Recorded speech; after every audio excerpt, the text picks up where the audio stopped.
بسم الله الرحمن الرحیم.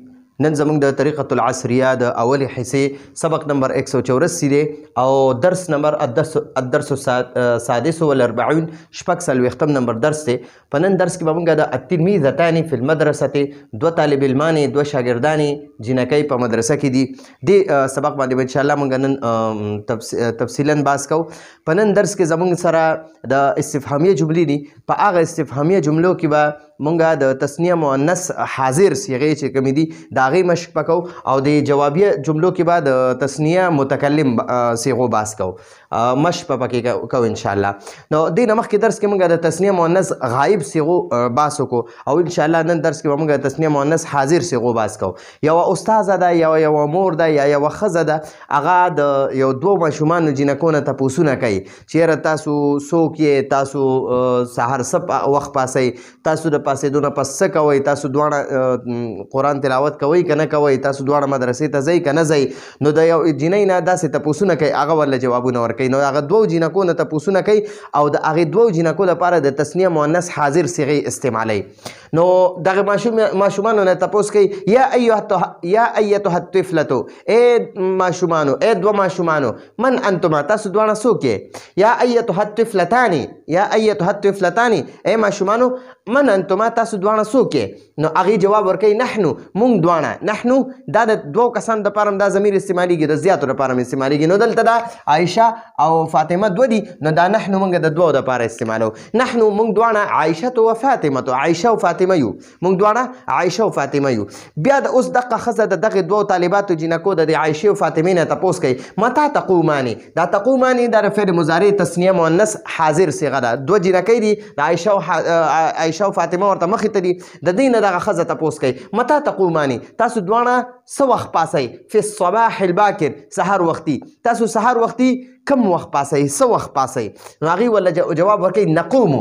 دا نقومو د فعل مضارع دا د تسنیه او د جمع متکلم صیغه ده. د مذکرو دپاره هم دا ده، د مؤنثو دپاره هم دا ده. خو دلته کې دا دوه جنکۍ به یې ځان دپاره استعمالوي. نو دا دوه جنکۍ دا مؤنث هم دي او تسنیه هم دي. نقومو مونږ دواړه پاسو، فی الصباح الباکر، سحر وختي، مونږ دواړه سحر وختي پاسو. اوس تی بیا دغه ښځه د دوانو طالباتو نه تپوس کوي ماذا تفعلانی، تاسو دواړه څه کار کوئ، ماذا تفعلانی، تاسو دواړه څه کوئ، بعد القیام، د پاسېدو نه پس، تاسو چې سحر پاسئ د هغې نه پس څه کوئ. نو هغې ورله جواب ورکوي نتودعو، مونږ دواړه اودس کوو. دا نتودعو دا تسنیه و جمع متکلم صیغه ده. نو دلته تسنیه دپاره مونږ استعمالو، د دوه طالبات دي د عایشه او فاطمه، دی ځان دپاره استعمالوي. د عایشه او فاطمه ورته وایي نتودعو، مونږ دواړه اودس کوو، ونصلي، او بیا دواړه مونږ مونځ کوو، مونږ دواړه بیا مونځ کوو. اوس مخکې بیا د ښځه تپوس کوي د دې دوو طالباتو نه هل تتلواني، آیا تاسو دواړه تلاوت کوئ. تتلواني دا د تسنیه مؤنث حاضر صیغه ده. آیا تاسو دواړه د قرآن کریم تلاوت کوئ، هل تتلواني القرآن الکریم. هغې جواب ورکوي نعم، او جی نتلواني دا د تسنیه و جمع متکلم صیغه ده. نتلواني مونږ دواړه تلاوت کوو القرآن الکریم، د قرآن کریم، مونږ دواړه د قرآن کریم تلاوت کوو. اوس تی بیا دغه ښځه تپوس کوي د دوو طالباتو نه هل تذهباني. د یو کسې نه چې تپوس کوي نو هغې نه به تپوس کوي هل تذهبینه، آیا ته یوه جنۍ مدرسې ته ځي. او د دوو نه چې تپوس کوي نو هغې نه به وایي هل تذهباني، آیا تاسو دواړه ځئ الی المدرسة، مدرسې ته. نو هغه ورله جواب ورکوي نعم، او جی نذهبو، مونږ دواړه ځو الی المدرسة، مدرسې ته. اوس بیا د دغه ښځه د دوو طالباتو نه تپوس کوي متا ترجعاني. ترجعاني معنی تاسو دواړه را واپس کیږئ. ترجعینه ته یوه ښځه را واپس کیږي او ترجعاني تاسو دواړه ښځې را واپس کیږئ. متا ترجعاني من المدرسة، تاسو دواړه د مدرسې نه کم وخت را واپس کیږئ، څه وخت را واپس کیږئ. نو هغه ورله جواب ورکوي نرجعو، مونږ دواړه را واپس کیږو. نو دا نرجعو، دا نذهبو وغیره دا څونه چې دي دا د تسنیه متکلم صیغې دي. نرجعو مونږ دواړه را واپس کیږو من المدرسة، مدرسې نه مساء، ماښام. نو نرجع من المدرسة مساء، مونږ دواړه مدرسې نه ماښام را واپس کیږو. اوس بیا دغه دوانو طالباتو نه تپوس کوي وایي هل تساعداني. ساعده یساعدو، مساعده چې ده که نه د باب مفاعله نه ده، د یو بل مدد کول، د یو بل مدد کول. نو هل تساعداني، آیا تاسو دواړه مدد کوئ امکما، د خپلې مور، تاسو دواړه د خپلې مور مدد کوئ نو هغه جواب ورکوي نعم او جی موږ دواړه نعم او جی نساعدو موږ دواړه مدد کوو دا نساعدو دا مضارع تسنیه و جمع متکلم صیغه ده. دلته موږ د تسنیه د دوو کسانو دپاره استعمالو د عایشه او فاطمه ورته وایي نساعدو موږ دواړه مدد کوو امنا د خپلې مور نساعدو امنا موږ دواړه د خپلې مور مدد کوو.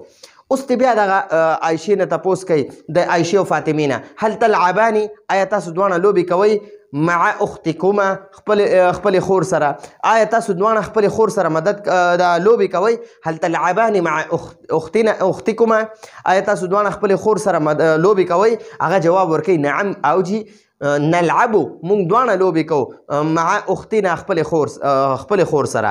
نو دا نلعبو چې دی دا د تسنیه و جمع متکلم دوه کسان چې وي نو هغوی به ځان دپاره استعمالوي نلعبو موږ دواړه لوبې کوو او که د دوو نه زیات وي چې هر څومره زیات وي د زیات څه حد معلوم نه دی نو هغوی به وایي موږ ټول موږ 100 کسان موږ 1000 کسان موږ 1,00,000 کسان لوبې کوو. نلعبو مونږه 3 کسان لوبې کوو یا مونږ 300 کسان لوبې کوو مونږ 3,000 یا 3,00,000 چې څومره ورپسې داسې بره ځي نو دا نلعبو د 2 کسانو دپاره م استعمالیږي او د زیاتو دپاره م استعمالیږي. نلعبو نساعدو نرجعو نذهبو نتلواني نتوضأ نصلي نقومو دا د تسنیه و جمع متکلم دي. د تسنیه دپاره هم دا صیغه استعمالیږي او د جمع دپاره م استعمالیږي. سړي به هم ځان له دا صیغه استعمالوي او دلته کې دا 2 ښځې دي عایشه او فاطمه 2 جینکۍ دي دوی هم ځان دپاره هم دا صیغه استعمال کړی ده نو دا مشترک ده. ٹھیک شو جی او دا تلعبانی تساعدانی ترجعانی تذهبانی تتلوانی تفعلانی دا صیغې چې دي دا د تسنیه مؤنث حاضر صیغې دي چې کومه دینه مخکې درس کې مونږ هم د تسنیه مؤنث حاضر صیغو باس کړو هغې کې مونږ د تذهبانی دا تذهبانی چې دی د مؤنث غایب لپاره م استعمال کړو. د دې تذهباني معنی ده هغه دواړه زی هغه دواړه جینکۍ زی او د دې تذهباني دې درس کې مونږ استعمال کړی دی تاسو دواړه ځئ نو هلته کې غایب دپاره استعمالېدو هم دا تذهباني تسنیه صیغه او دلته کې هم همدا صیغه استعمالیږي خو دلته د 2 حاضرو جینکو دپاره استعمالیږي او دواړه حاضرې جینکۍ عایشه او فاطمه دي د دې نه تپوسونه کوي چې تاسو مدرسې ته ځئ هل تذهباني الى المدرسه آیا تاسو مدرسې ته ځئ هل تتلواني القرآن الکریم آیا تاسو دواړه قرآن کریم تلاوت کوئ بیا ترې تپوس کوي هل تساعداني امکما آیا تاسو دواړه د خپلې مور مدد کوئ هل تلعباني مع اختکما آیا تاسو دواړه خپلې خور سره لوبې کوئ نو دا ماذا تفعلاني نو دا تفعلاني د 2 مؤنثو لپاره م استعمالیږي د حاضرو لپاره او د 2 غایبو مؤنثو لپاره م استعمالیږي.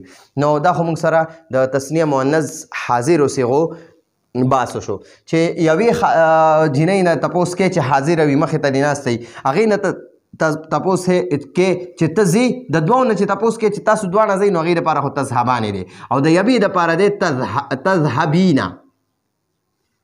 تذهبینه معنی ده ته یوه ښځه ځي تذهبینه ته یوه ښځه ځي او چې یو سړي نه تپوس کوي چې ته ځي نو هغه دپاره دی تذهبو ته یو طالب علم یا ته یو سړی ځي ته ځي تذهبو معنی ته ځي او تذهبینه معنی تذهبو معنی ته یو سړی ځي او تذهبینه معنی ته یوه ښځه ځي.